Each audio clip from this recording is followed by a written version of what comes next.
Now, in 2017, it was drugs that was at the heart of the corruption allegations in Punjab. This time, it's in sand mining in villages like this near Chamkaur Sahib, where reportedly hundreds of trucks every day have been doing illegal mining, a business that runs into thousands of crores. I'm joined by Gurnam Singh, farmer union leader, जो इसके बारे में protest कर रहे हैं आप कि ये जिस तरह से रेती का कारोबार चल रहा है। गुरनाम सिंह जी, इसके पीछे कौन है?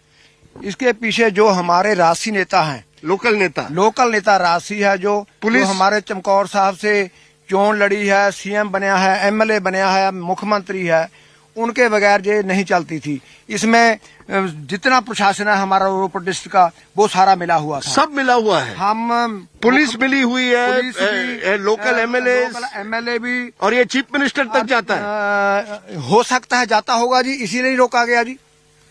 हमने जाके देखो, हम निजी तौर पे नहीं कह सकते, हमने देखा नहीं कि उसको गया है, मगर जाता होगा, इसलिए ये रोका नहीं।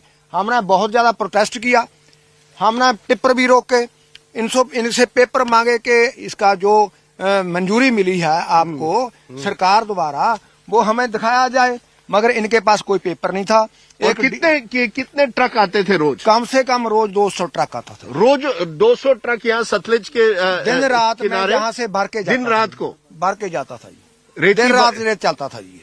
दिन रात को रेती भरकर जाते थे और कोई रोकता नहीं था। कोई नहीं रोकता था, प्रशासन वो भी हमें रोकता था। जब आपने प्रोटेस्ट किया? जब हम प्रोटेस्ट करते थे, हम व्हीकल को रोकते थे, जाकर टिप्परों को रोकते थे, वो हमें रिक्वेस्ट करते थे कि आप प्रधान जी ऐसा काम मत करो, इनको जाने दो।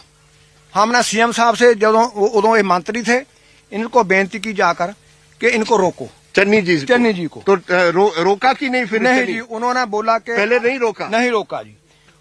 पहले चन्नी साहब से मीटिंग हुई हमारी, जब शुरू होना था, उदों भी हमने रिक्वेस्ट की चन्नी जी को कि इसको मत चलाया जाए।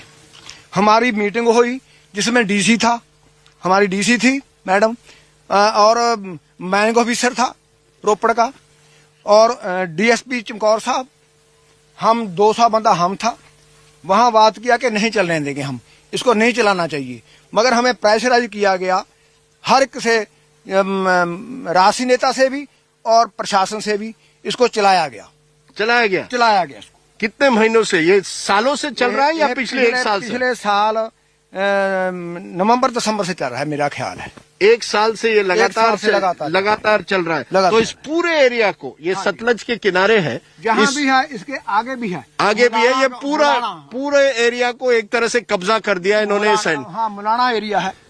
तो इन्होंने आपको ये रिश्वत दी क्या किसी ने कि ये मत करो उनको प्रेशर? अगर हमको रिश्वत मिलती तो हम प्रोटेस्ट कैसे करते, हम इनके टिप्पर कैसे रोकते? उन्होंने कोशिश की कि आपको रिश्वत देने की? वो तो बहुत कुछ बोलते थे। उन्होंने बोला कि हमने 5 लाख दे भी दिया है। 5 लाख दे दिया है जी। हमने बोला कि चलो 100 रुपये 100 चकते हैं, अगर दिया है हमको। फिर कोई तैयार नहीं हुआ जी। बहुत बातें, उसके बाद भी हम प्रोटेस्ट करते रहे। तो अब आप अलाउ नहीं करेंगे? ये आपकी ये प्रोटेस्ट जारी रहेगी? ना था हम पहले अलाउ किया जी, अब ना हम अब अलाउ करेंगे। हमारा तो बेड़ा गर्क कर दिया, 200 पिंड हटा दिया हमने, बाघ के मुंह में डाल दिया 200 पिंड। अगर जहाँ पानी जोर से आ जाता है, हड़ आ जाता है, तो ये सारा हट जाएगा। हम 200 पिंड The environmental damage of sand mining will destroy this entire area is what you are saying. ये पूरा एरिया खत्म हो जाएगा। हमारे गांव खत्म हो जाएंगे। देखो ये बन है ना, वे भी दबा दिया है। आगे गांव मुलाना है, मुलाना में भी ऐसा काम कर दिया। चलिए, आपने अपनी बात बड़ी मजबूती से रखी है। Thank you very much Gurnam Singh, धन्यवाद। आप जैसे लोगों को देखकर उम्मीद जागती है कि अभी भी हमारे देश के नागरिक जिंदा है। ये बताइए सतनाम सिंह जी, आप भी इस एंटी सैंड माइनिंग माफिया के खिलाफ लड़ रहे हैं यहाँ, ये अब तो बंद हो गया, ये कैसे बंद हो गया? सर, जिस दिन ना यहाँ पे सीएम साहब के भतीजे के घर ईडी की रेड हुई है, उस दिन से बंद हुआ है जी। तभी बंद हुआ? हाँ जी। उसके यानी आप कह रहे हैं कि सेम डे हुआ है। जिस दिन सीएम के भतीजे के घर ईडी की रेड हुई, पैसे मिले, उस दिन से ये बंद हुआ? उस दिन से बंद है सर। तब तक कुछ नहीं हो रहा था? नहीं, शरेआम बिल्कुल। और ये फॉरेस्ट लैंड है? हाँ जी, ये सर जो वो है ना, जो 9-10 किलो के एकड़, हाँ, ये सब फॉरेस्ट है जी। और इस फॉरेस्ट लैंड में पूरी तरह से ये रेत माफिया चल रहा था, पूरी तरह से यहाँ ले रहे थे। तो अब उम्मीद है कुछ बदलेगा ईडी के रेड के बाद?